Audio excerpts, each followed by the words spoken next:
వరంగల్ జిల్లా నర్సంపేట నియోజకవర్గంలో హద్ సే హద్ జోడో యాత్రలో భాగంగా రేవంత్ రెడ్డి చేసిన వ్యాఖ్యలపై స్థానిక బీఆర్ఎస్ నేతలు ఆగ్రహం వ్యక్తం చేశారు. రేవంత్ రెడ్డి దిష్టిబొమ్మను దగ్ధం చేస్తూ నిరసన వ్యక్తం చేశారు.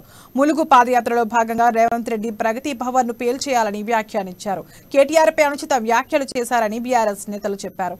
4 కోట్ల ప్రజల యొక్క పరిపాలనా భవనమైనటువంటి ప్రగతి భవన్ ను నక్సలైట్లు పేల్చేయాలని బహిరంగంగా మాట్లాడిన రేవంత్ రెడ్డి వెంటనే తెలంగాణ ప్రజలకు క్షమాపణలు చెప్పాలని బీఆర్ఎస్ నాయకులు డిమాండ్ చేశారు. ఎంపీ హోదాలో ఉండి ఇలా మాట్లాడటాన్ని కాంగ్రెస్ పార్టీ సీనియర్ నాయకులు సమర్థిస్తారా? గులాబీ నాయకులు నిలదీశారు.